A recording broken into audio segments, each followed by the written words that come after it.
નમસ્તે. આજે હું તમને જલપુરી મેન્યુફેક્ચરિંગ પ્લાન્ટની આખી પ્રોસેસ બતાવવાની છું, જ્યાં બને છે ક્રિસ્પી, ટેસ્ટી અને હાઇજેનિક જલપુરી.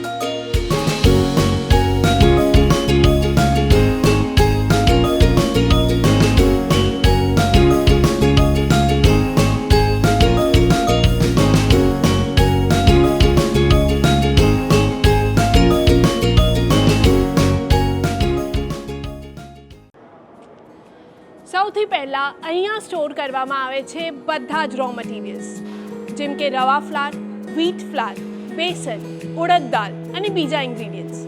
આ બધા જ ઇન્ગ્રીડિયન્ટ્સને ફ્રેશનેસ અને હાઇજીન સાથે મેન્ટેન કરવામાં આવે છે.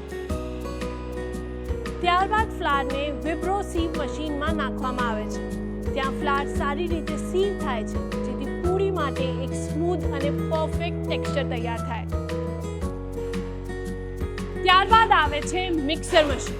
અહીંયા બધા જ ઇન્ગ્રીડિયન્ટ્સને પ્રોપર ટેમ્પરેચર પર મિક્સ કરીને ડો તૈયાર કરવામાં આવે છે.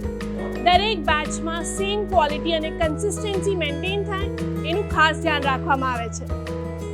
ત્યારબાદ ડો જાય છે શીટર મશીનમાં અને ડોથી થિન શીટ તૈયાર કરવામાં આવે છે. ત્યારબાદ કટિંગ મશીન દ્વારા પરફેક્ટલી રાઉન્ડ પૂરી કટ થાય. દરેક પૂરીની શેપ અને સાઇઝ પરફેક્ટ હોય એનું ખાસ ધ્યાન રાખવામાં આવે. હવે પૂરીઝને ફ્રાઈંગ મશીનમાં નાખવામાં આવે છે.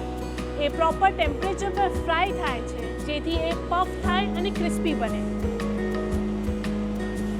પછી પૂરીને ઠંડી કરવામાં આવે અને પછી હાઇજીન સાથે પેક કરવામાં આવે.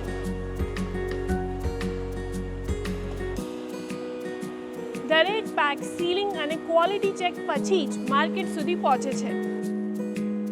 હવે તો તમારી ટેન્શન દૂર થઈ ગઈ હશે ને કે જલપુરીની પૂરી કઈ રીતે બને છે.